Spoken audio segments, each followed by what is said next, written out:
아닙니다. 아닙니다. 전 황현입니다. 뉴스 정면 승부. 뉴스 정면 승부.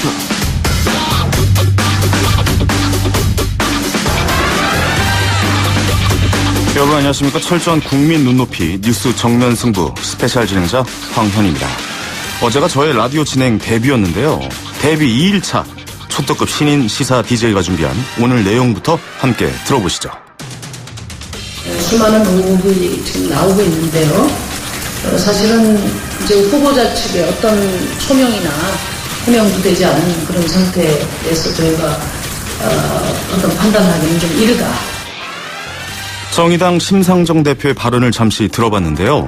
찍으면 낙마한다고 알려진 정치권의 데스노트, 정의당의 고심을 잠시 후 들어보겠습니다. 한일 종족주의의 필자 6인은 2019년 8월 20일 전 청와대 민정수석이자 현 법무부 장관 후보자인 조국 서울대학교 법학전문대학원 교수를 모욕죄로 고소합니다. 이용훈, 이승만 학당 교장 등 반일 종족주의 저자들이 자신들의 책을 두고 구역질 난다고 표현한 이 조국 법무부 장관 후보자를 오늘 모욕죄로 고소했습니다. 과연 모욕죄가 성립할까요? 최강병기에서 알아보겠고요. 더불어서 두 가지 사건도 짚어보려 합니다. 벌떡 떡볶이 한 점주의 이상한 SNS는 처벌 가능한가 논란이고요. 또 한 가지는 한강 훼손 시신 사건입니다. 피의자가 취재진 앞에서 이렇게 말했다고 하네요. 너한테 마지막으로 하고 싶은 말, 다음 생에 또 그러면 너 나한테 또 죽어. 네, 섬뜩합니다. 이 두 가지 사건도 최강병기에서 짚어보겠습니다. 다음 준비한 내용은요. 안철수 대표님, 유승민 대표님, 저와 함께 가십시다. 우리 다 함께 바른미래당으로 든든하게 자리 잡고 제3지대에서 함께 모여 대통합 개혁정당을 만들어서 승리의 길로 나아갑시다. 2016년 10월 전남 강진 만덕산에서 내려올 때부터의 꿈. 자, 오늘 손학규 선언이었습니다. 그 꿈이 과연 어디까지 현실화될 수 있을지, 또 총선을 앞둔 정치권에서 미칠 파장은 어떠할지 대한민국 시사개보수에서 논의해보죠. 8월 20일 스페셜 DJ 황현희의 뉴스 정면 승부 지금부터 시작합니다.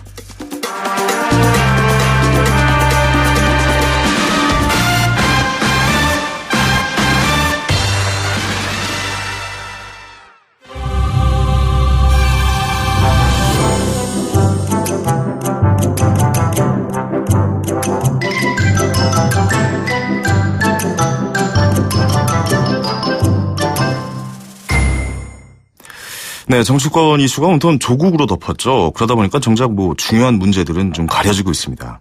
활동 시한이 임박한 정개특위, 사개특위 문제도 그중 하나인데요.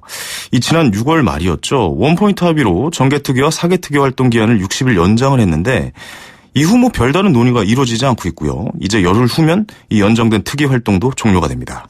자, 오늘부터 정의당이 국회 로텐도 홀에서 릴레이 농성을 시작을 했습니다. 윤소아 원내대표님 연결해서 이야기 나눠보도록 하겠습니다. 의원님 안녕하세요. 네, 안녕하세요. 정의당의 윤소아입니다. 네, 반갑습니다. 네. 자, 비상행동에 돌입을 하셨습니다. 어떤 이유인지 좀 먼저 소개 좀 부탁드리겠습니다. 네, 무엇보다 정치개혁과 사법개혁은 20대 국회의 핵심 과제입니다. 이걸 해결하는 것이 우선인데 지금 말씀하신 사개특위, 정개특위가 이제 8월 말까지 연장이 됐는데 열흘밖에 안 남았어요. 그렇죠. 네. 그런데 어떤 구체적 논의도 진행하지 못하고 있고, 게다가 지금 원통 조국 후보자 청문회 관련해서 정치 공방만 벌이고 있지 않습니까? 그렇습니다. 그래서 네. 정의당이 나서서 국민에게 약속했던 또 국민이 바라는 정치개혁 사법개혁을 반드시 해내자는 각오로 비상행동에 돌입하게 되어 있습니다. 네, 알겠습니다. 근데 문제는 지금 좀 민주당, 자유한국당이 이 문제에 지금 관심이 없습니다. 이게 온통 조국 후보자에 좀 집중이 돼 있는데 이 와중에 좀 자유한국당은 또 장외투쟁에 나선다. 이런 말을 하고 있어요. 어떻게 보십니까?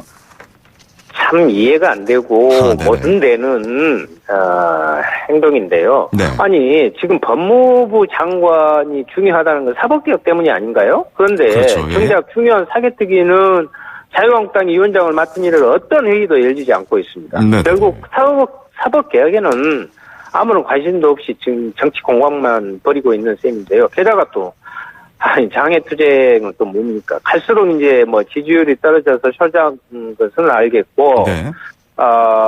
그 핵심 지지층부터 다시 좀 결집하자는 그런 뜻인 걸 알고 있는데, 이 많은 민생 현안을 팽개치고 국회로 나가겠다는 도대체 이해할 수가 없어요. 그러면서도 뭐 민생 도탄이라는 이야기를 하더라고요. 네. 국민에게 직접 호소한다지만 우리 국민에게 들을 수 있는 것은 오직 정신 차려라 하는 그 쓴소리뿐일 거라고 저는 생각하고 있습니다. 네, 알겠습니다. 그러니까 말을 좀 요약해 보면은 지금 뭐 국회에서 일은 안 하고 왜 또 밖으로 나가냐 뭐 이런 의미로 좀 해석을 좀 할 수가 있겠습니다. 네네. 자, 청문회 관련해서는 잠시 후에 좀 다시 여쭤보러 하겠고요. 자, 지난 6월 말 이 원포인트 합의로 정개특위와 사개특위 활동 기한이 연장이 됐죠. 60일로. 그 활동 기한이 이제 다 왔어요. 8월 말까지인데요. 그러니까 연장 결정 이후에 그러니까 정개특위, 사개특위에서 패스트트랙 이 안건 관련해서 논의가 전혀 없었던 겁니까? 어떻습니까? 그러니까 이제 정개특위 회의는 간간히는 있었어요. 네네네. 근데 실질적인 논의가 전혀 없었다는 거죠. 실질적인 논의가 없다. 예, 자유한국당은 뭐 합의로 해야 된다고 하면서 어떤 것도 내놓지 않았고요. 네네. 특히 사개특위는 위원장이 이렇게 자한당으로 바뀐 이후에 여야 간사회의조차 없었습니다. 그러니까 아예 그냥 뭐 간사회의조차 없었고, 네, 뭐 합의를 하자고 하지만, 그렇다 그러면 어떤 상태인 줄 아실 겁니다. 네, 뭐 합의를 하자고 하지만 뭐 별다른 의견을 제시하지 않고 있다, 뭐 이렇게 좀 해석을 할 수가 있겠습니다. 그러니까 회의조차 못 하고 있는 근본 원인, 자 이거 어디에 있다고 보십니까 그러면? 그러니까 지난 4월 그 패스트트랙 통과됐을 때. 여야 합의로 해야 한다고 그렇게 떠들었지 않습니까? 그런데 정작 특위에서는 아무것도 하지 않고 있다는 것을 보여주는 것인데 결국은요 정치개혁과 사법개혁에 아무런 관심도 없음을 확인시켜 준 것이고요. 오히려 좀 방해하는 그런 것으로 삼고 있지 않느냐. 당연히 회의가 제대로 열리지가 있겠습니까? 네, 그러니까 아예 관심도 없기 때문에 회의가 열리지도 않는다. 뭐 이렇게 말씀을 하신 것 같습니다. 자, 정의당의 요구를 좀 살펴보면요. 이달 안까지 이 패스트트랙 안건을 그러니까 정개특위, 사개특위에서 의결하자. 뭐 이거 아니겠습니까? 예, 내년 4월이 총선이잖아요. 그런데 총선에 적용된 선거법은 당연히 한 3, 4개월 전까지는 늦어도 만들어져야 되는데 그럼 올해 12월 안에는 선거법이 개정이 되어야 되는데 그러기 위해서는 반드시 8월 말까지 정개특위에서 의결이 되어야 사개특위가 같이 이렇게 돌아갑니다. 그래야 3개월 법사위 논의 기간을 거쳐서 12월 본회의에 상정할 수 있게 되는 거죠. 시간이 없다 이 말입니다. 시간이 그래서 없다. 지금 그래서 의결을 정확히 하자 이것입니다. 그러니까 8월 말에 표결 처리를 추진해야 되는 이유는 도대체 뭡니까 그러면? 이제 금방 말씀드린 대로입니다. 지금 우리가 연장을 한 것이 8월 말이지 않습니까? 그렇죠. 그 안에 자유한국당 안을 내놓으라 이 말이에요. 그러면 그걸 가지고 논의해서 의결을 해야 일정상 12월 안에 물론 더 늦어요. 그 이후로 패스트트랙이 적용이 되지만 12월까지는 이 선거법 개정을 해야 그 다음에 총선을 최소한 안정적으로 맞이할 수 있지 않겠습니까?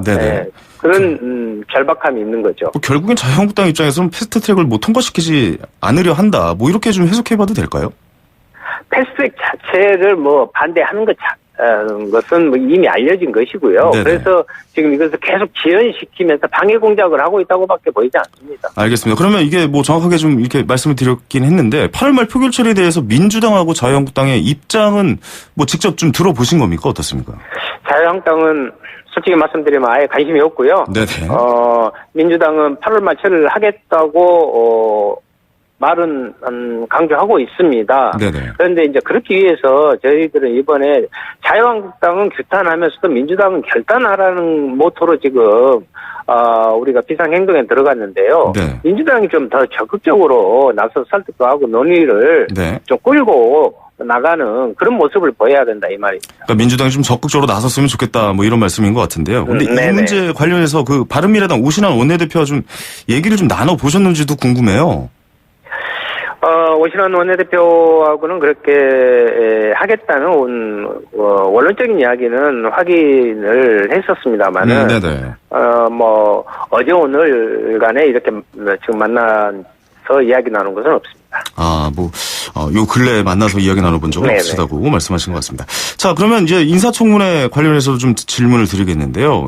지금 뭐 의혹이 뭐 한두 가지가 아닙니다. 지금 눈덩이처럼 불어나고 있는데 이 조국 후보자 청문회 일정이 합의가 일단 뭐 되고 있지도 않습니다. 원내대표단 사이에서 어떻게 얘기가 좀 흘러가고 있는지 이것도 좀 궁금하네요. 그러니까 아직 일정조차 정하지 못하고 있는 건데요. 네네. 아니 계속 의혹만 이야기할 게 아니라 빨리 네. 청문회를 열어서 사법개혁에 대한 의지가 있느냐, 어떻게 할 거냐, 그리고 그 도덕성이나 이런 부분들이 어떤 이런 것을 먼저 후보자 해명도 들으면서 정밀한 검증이 들어가야 될 것 아니겠어요? 네네. 그런데 네네. 그렇지 않고 일정을 계속 연기하자는 것은 그 의도를 다시 생각해 봐야죠. 그러니까 뭐 이렇게 뭐 해결하려고 하는 것도 아니고 뭐 철저하게 드러난 것도 아니지만 계속 의혹만 제기해서 눈덩이처럼 좀 불리고 있는데 그러니까 계속 이 청문 일정을 일부러 좀 미루고 있다고 판단을 하시는 겁니까? 당연히 좀 저는 그런 측면이 있다고 봅니다. 네네네. 사실 지금 조국 후보 청문회 과정을 보면 네. 사법개혁의 지금 법무부 장관을 뽑는 과정이라기보다는 한마디로 정치 공방이 난무하는 정쟁장으로 변질되어 버렸거든요. 네네. 공방만 있다. 장관인데 네네. 예, 지금 일부 뭐 경제 침략에 어떻게 대응할 것이냐.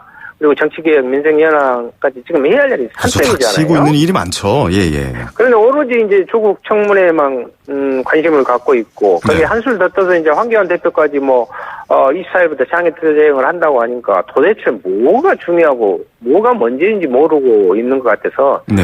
답답할 따름입니다.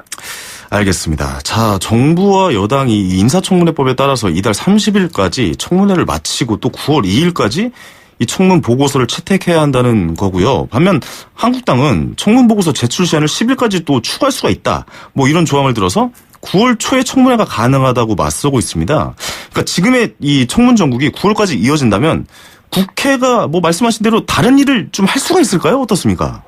그러니까요. 청문회 요청안이 제출된 22일 내에 청문회를 내서 해야 되는데요. 네네. 지금 자유한국당에서 10일까지 추가할 수 있다는 것은 잘못된 것이에요. 그건 또 대통령의 권한에 해당하는 것입니다. 그래서 저희들은 인사청문회법에 따라서 하면 될 문제다. 네. 8월 30일에 3일을 더 늘려서 하자는 건데 네네. 필요하면 더 열심히 준비해서 하면 되는 거지. 굳이 3일을 늦춰서 청문회 전체 일정을 연장하고자 하는 것은 네. 이해할 수가 없고요. 네네. 당장 말씀하신 대로 9월 2일부터 정기국회가 시작되지 않습니까? 그렇죠. 예. 국정감사부터 내년 내산안 심사까지 국회 일정이 줄줄이 예정되어 있는데 네. 9월 정기국회까지도 정치 공방을 이어가자고 하는 것으로밖에 저는 솔직히 이해가 안 됩니다. 네. 그러니까 어제 방송에서 저희가 전화 연결을 해봤던 이용주 의원이 이런 말씀하셨어요. 그 한국당이 향후 대선 후보자 싹 자르기를 위한 거다. 이런 행동들은. 윤 대표님은 여기에 대해서 어떻게 생각하고 계십니까? 글쎄요, 거기에 대해서는 제가 다른 이야기는 하고 싶지 않습니다만 자유한국당의 지금의 모습으로는 네. 이 전에도 계속 이제 보이콧하면서 국회를 이렇게 거의 난장판 수준으로 만들었는데 네네. 이것도 계속 이제 그러한 것으로서 가려고 하는 징검다리를 삼지 않는가. 저는 정치 공세 이상의 것이 아니다 이렇게 봅니다. 알겠습니다. 이게 또 정의당에 또 관심이 가는 부분 중에 하나가 세간의 관심이 데스노트에 정의당의 데스노트에 조국 후보자가 과연 오를 것인가. 자, 이 여부도 좀 굉장히 궁금해하시는 분이 많습니다. 정의당 입장 어떻습니까? 데스노트 이야기를 많이 하시는데요. 네네. 당연한 이야기지만 정의당 데스노트가 의미 있는 것은 네. 국민의 눈높이와 국민의 뜻을 살피고 그것을 반영하는 의견을 내기 때문에 그렇습니다. 그런데 이제 여러 가지 지금 의혹이 나오고 있어서 당내에서는 신중하게 지금 분석을 하고 있고요. 아직 아무것도 결정된 것은 없습니다. 당내 입장은 결정이 안 됐군요, 아직. 예. 사법개혁에 대한 후보자의 의지와 방향을 먼저 볼 것이고요. 네. 그에 지금 나오고 있는 각종 의혹에 대해서도 후보자 측에 별도의 소명도 좀 요청할 생각이에요.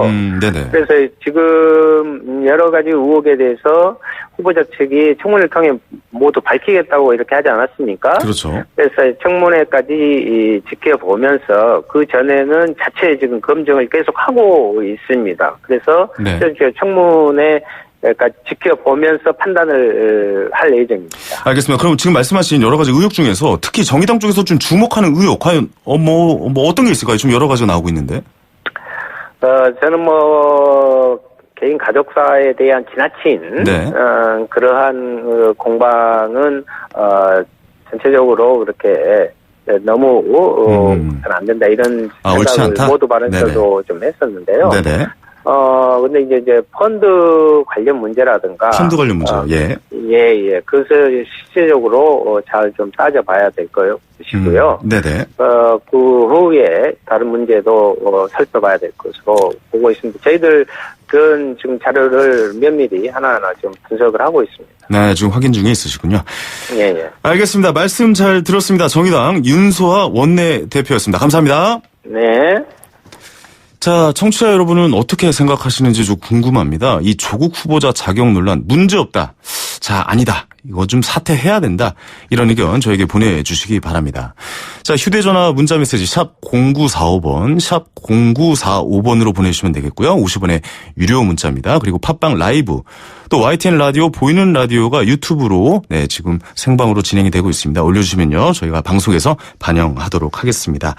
자, 1부는 여기까지고요. 저는 잠시 후에 2부 최강병기로 찾아오겠습니다. 딱딱하고 지루한 뉴스가 소설보다 흥미진진해지는 새로운 경험. 놀라셨죠? 이것이 바로 이동준의 뉴스 정면 승부.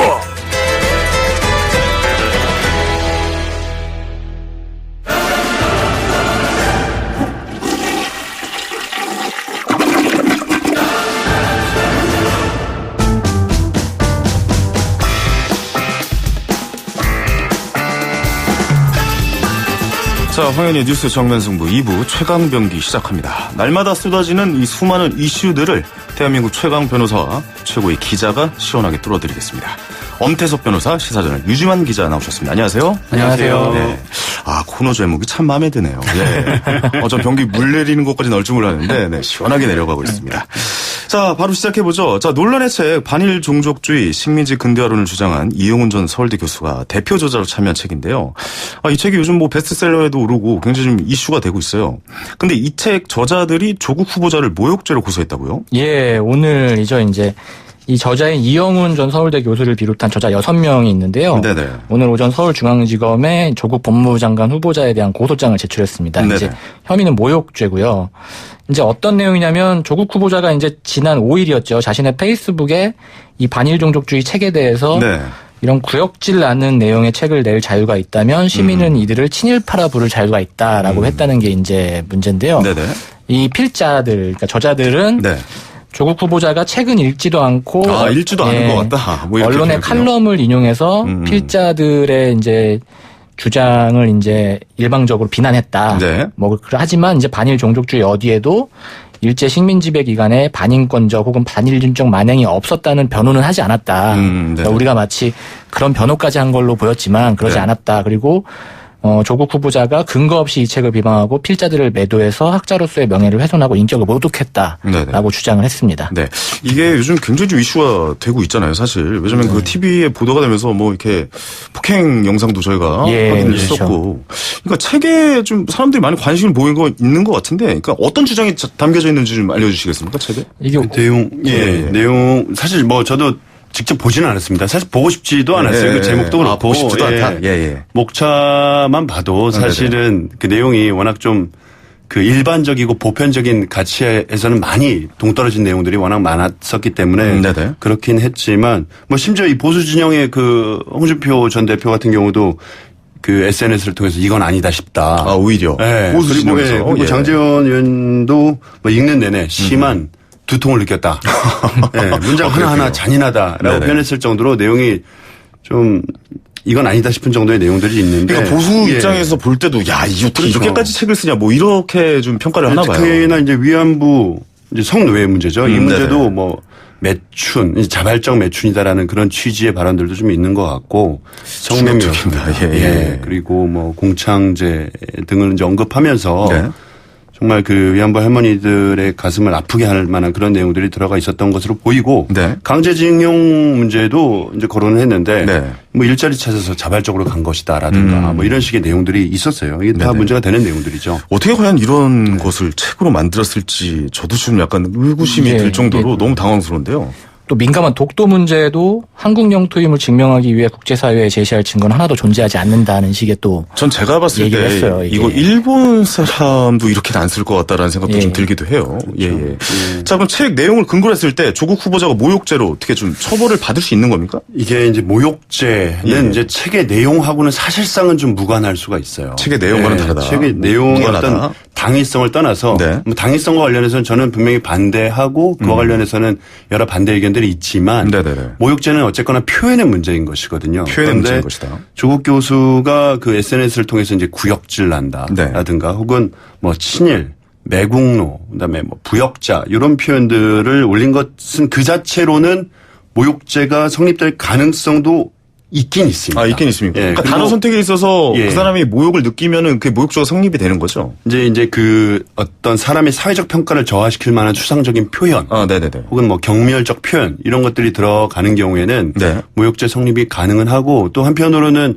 뭐 최근에 보니까 그 사법시험 존치 모임에서도 조국 교수를 명예훼손, 모욕 말고 명예훼손으로 고발한 사례도 있더라고요. 보니까. 네네. 그래서 그러니까 이 모욕죄라든가 명예훼손죄 성립 문제는 네. 책의 내용하고는 좀 별개로 판단을 해야 될 부분이 아닐까 싶은 생각입니다. 그러니까 책의 내용과는 별개로 이제 SNS 상에서 올린 그 단어 선택과 그 네. 문장에 대해서 한번 이야기를 나눠야 된다. 그렇죠. 그렇게 봐야 되겠군요.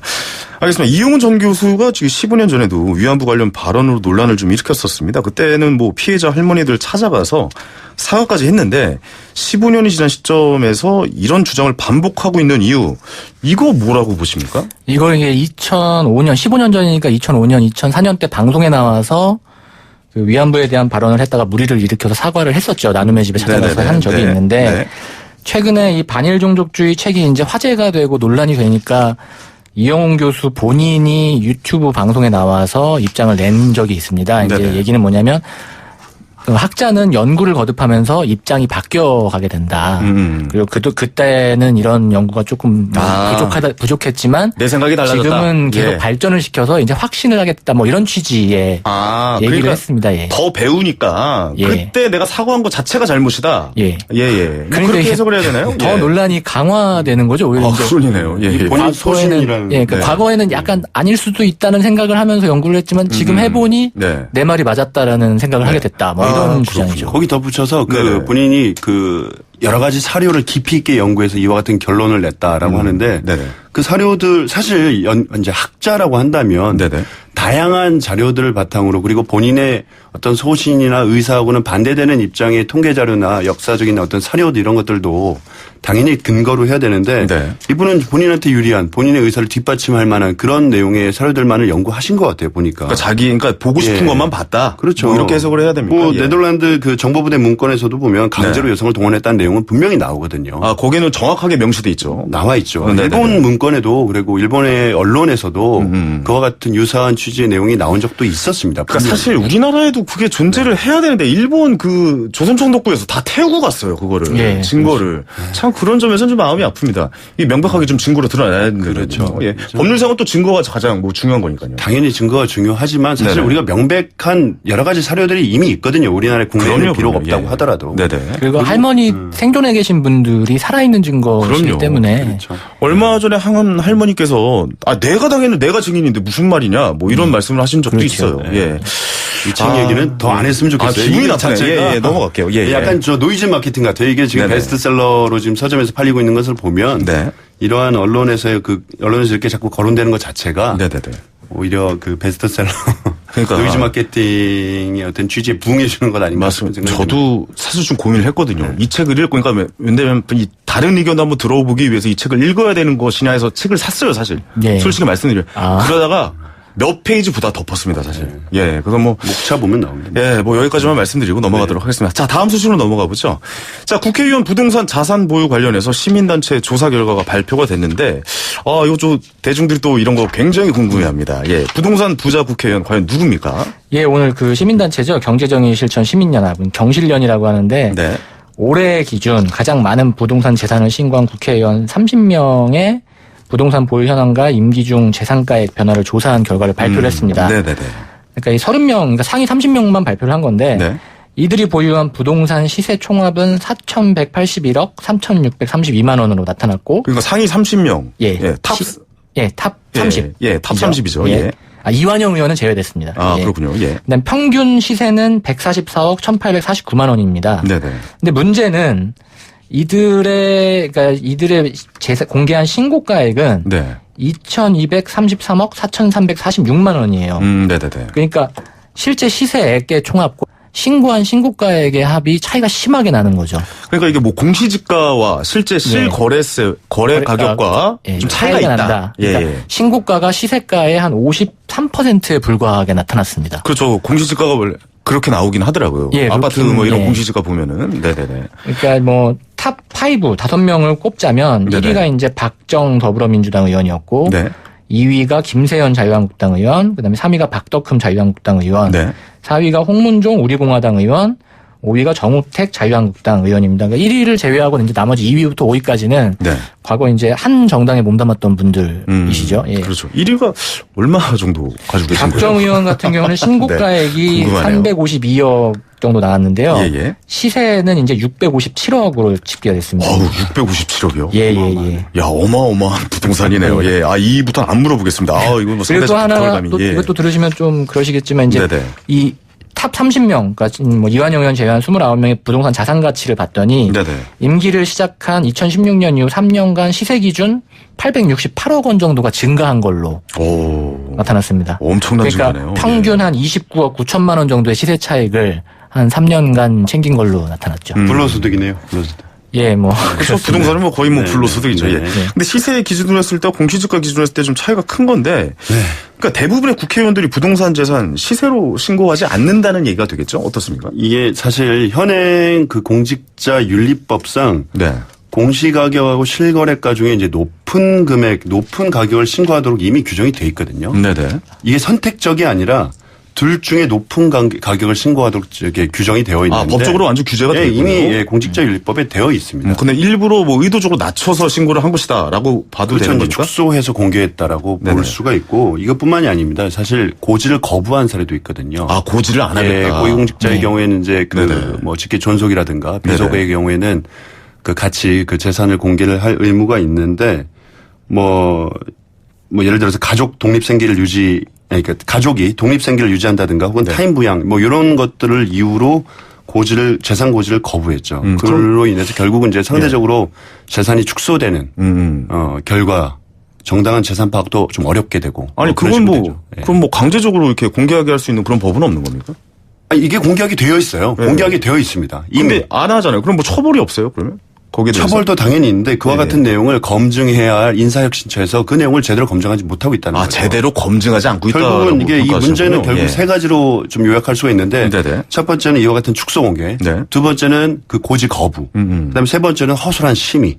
결국 이 심의의 주체는 인사혁신처가 되어야 되는 것인데 결국 이 취득가액보다 이 낮은 공시지가로 신고했음에도 불구하고 그 가격을 제대로 파악하지 않고 검증을 제대로 하지 않은 인사혁신처의 책임도 저는 크다고 봅니다. 그렇다면 결국 이게 뭐 스스로들 이렇게 좀 자진해서 좀 살짝 눈을 감아주고 있다 뭐 이렇게 평가해도 되는 겁니까?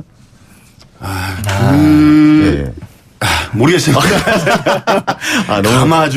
감아주고 있다라고까지 본다면 정말 너무 안타까운 현실인 것이고요. 사실 이제 이렇게 마치 선택적으로 기재할 수밖에 없게끔 이렇게 오해하게끔 되어 있는 그 시행령을 공직자윤리법 시행령이 안 그래도 이렇게 좀 축소 신고하는 그런 공직자들 때문에 그렇군요. 2018년 7월 달에 그 시행령을 개정을 했어요.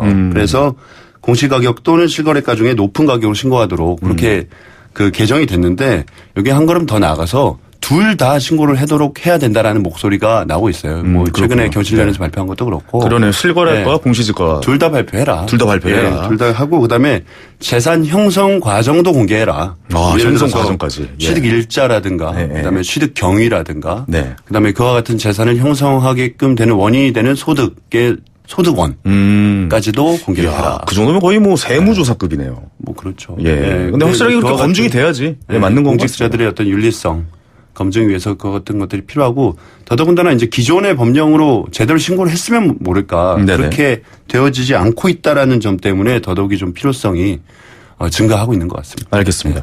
인사청문회 앞둔 장관급 후보자 가운데도 이 상당한 재산을 보유한 사람들이 많은데요. 이 부분 관련해서도 검증 필요하겠죠. 오늘 이 재산 부동산 이제 탑 30명 의원의 현황에 대해서 발표한 이제 경실련도 입장을 밝혔는데요. 일단 대표적으로 이제 뭐 한 7명 정도의 장관 후보자 청문회가 예정돼 있는데 그 중에서도 이제 뭐 조국 후보자의 뭐 예를 들면서 청와대 민정수석으로 취임할 당시 이제 신고한 재산 내역도 있고 이번에 청문회를 하면서 이제 재산 내역이 있을 텐데 당시 제대로 신고를 했는지 또 여기서 앞서 말씀하신 대로 실거래가로 신고를 했는지 뭐 이런 부분들에 대해서도 검증을 하겠다라는 입장을 좀 밝혔습니다.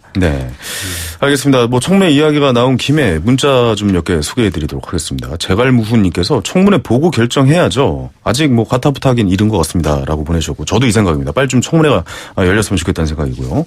9959님께서 조국 후보자는 실체적 진실을 청문회에서 말하겠다고 하는데 청문회를 왜 안 열고 있는지 정말 정치권이 이상합니다라고 보내주셨고요. 뭐 같은 이겠죠. 자 8678님 조국 후보자 내로남불 참피형 같습니다. 오히려 좀 비난하는 댓글도 문자가 왔고요.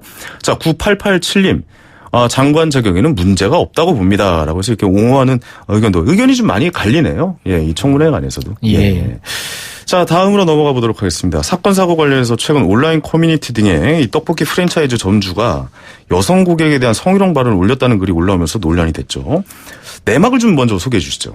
이게 등촌동에 있는 이제 떡볶이점. 저기 순화해서 좀 부탁드릴게요. 너무 적나라하면 안 되니까. 떡볶이점 상호도 뭐 검색을 하시면 다 나올 테니까. 나옵니다. 떡볶이점이 있는데요. 이제 이게 프랜차이즈 지점입니다. 그런데 이제 자신의 SNS에 제가 읽기는 참 민망한 그런 내용의 이거는 포털 사이트에 검색을 해보시면 나옵니다. 아주 굉장히 민망한 내용의 글들을 올렸습니다. 그렇습니다. 특히 이제 뭐 배달 가는 과정에서 뭐 경험한 얘기 같은 것도 썼었고요. 뭐 예를 들면 뭐 모텔도 등장을 합니다. 뭐 간단하게 얘기하자면 뭐 이런 식의 했는데 거의 뭐 소설이에요. 이 정도면은 뭐 야한 소설 같은 느낌. 그렇죠. 뭐 성희롱 발언에 거의 뭐 그런 것도 있고 여성 비하 내용도 충분히 그럴 수 있는 이게 이제 순식간에 온라인 커뮤니티에 이게 캡처가 돼가지고 퍼지면서 이제 파문이 커졌거든요. 자극적이니까 다들 퍼 날리기 바빠요. 그러니까 내용들. 이제. 너무 난리가 크게 나니까 온라인상에서 이제 이 떡볶이 프랜차이즈 본사가 홈페이지에서 이제 굉장히 죄송하다 상황을 자세히 파악하고 있고 사항이 심각하다고 여기서 해당 가맹점을 영업 정지를 진행하고 가맹 계약에 근거해서 해당할 조치를 취하겠다 해서 본사에서 결국 폐점까지 하게 됐습니다. 그러니까 뭐 이제 이런 일 있으면은 뭐 물론 다들 뭐 그러잖아요. 꼬리 자르기 바쁘잖아요. 마치 도마뱀처럼. 그렇죠. 그렇습니다. 문 닫는 걸로 이제 끝이냐. 뭐 해당 점주 법적 처벌해야 된다. 뭐 이런 주장도 제기되고 있는 상황인데 변호사님 어떻게 보십니까? 뭐 일단 저는 사실 이 프랜차이즈 이름부터 좀 바꿨으면 좋겠고요. 그러네. 묘하게 연관성이 있네요. 이거 법적 처벌이 가능한지 저도 좀 고민을 많이 해봤어요. 이거 되게 애매해요. 지금 애매하죠. 제가 일단 첫 번째로 검토했던 것은 그 성폭력 특별법이에요. 아무래도 특히 이제 1인 여성 가구가 늘어나는 시점에 이렇게 배달 음식 주문에 대해서 배달을 온 사람이 이와 같은 생각을 갖고 나를 쳐다보고 있다라는 생각을 하는 순간 정말 너무너무 끔찍한 일이거든요. 왜냐면 이제 배달 사고에 의한 그럼요. 뭐 일부의 이야기이긴 하지만 그런 사건 사고가 좀 있긴 있었어요, 사실. 그렇죠. 있을 수 있고 뭐 그렇다고 매번 문 앞에 두고 가라고 할 수도 없는 것이고. 그래서 일단 먼저 검토해 본 것이 성폭력 특별법인데 사실 성폭력 특별법은 최소한 터치가 있어야 돼요. 그러니까 강제추행, 그러니까 터치가 있은 시점부터가 어떤 처벌이 논란이 되는 것이지. 네네. 단지 뭐 쳐다만 본 것으로. 그러니까 이게 말을 풀어서 좀 해석하면 그의 상상력만으로 그를 처벌할 수는 없다. 그렇죠. 라고 정의를 내려도 되는 거예요. 음란한 눈으로 음란하게 쳐다봤다는 것만으로는 처벌이 좀 어렵죠. 근데 일부에서는 뭐 시선강간이다. 뭐 이런 식으로 좀 표현을 하면서. 시선강간이라는 죄는 없기 때문에. 그렇죠. 그리고 그렇게 좀 강하게 표현을 하잖아요. 그렇죠. 그와 같은 죄가 형법상 존재하지 않기 때문에 현행법으로는 처벌이 어려운 것이고 그렇다면은 이제 이와 같은 내용을 정말 그 야한 내용을 SNS에 올린 그와 같은 행위는 혹시 처벌 가능한 것인가 이에 대해서는 그 정보통신망 이용 촉진 및 정보보호 등에 관한 법률 44조 7항을 보면은 그 음란한 부호, 문헌, 음향, 뭐 화상 또는 영상을 배포하거나 판매하거나 뭐 공연히 전시하면 안 된다라는 내용이 나오는데 그렇다면 여기서 이제 문제되는 것은 결국은 음란하냐 아니냐 문제이기도 합니다. 그렇죠. 다만 여기서는 어떤 특정 여성이 특정이 되지가 않았어요. 내가 뭐 불특정 다수였죠. 몇 호, 어떤 아파트 몇 동 몇 호에 가서 그 어떤 여성 거기에 거주하고 있는 여성 정도까지만 특정이 된다고 하더라도 명예훼손죄 검토가 가능할 텐데 그렇죠. 지금 사안은 어떤 특정 여성이 특정이 되지 않았기 때문에 이런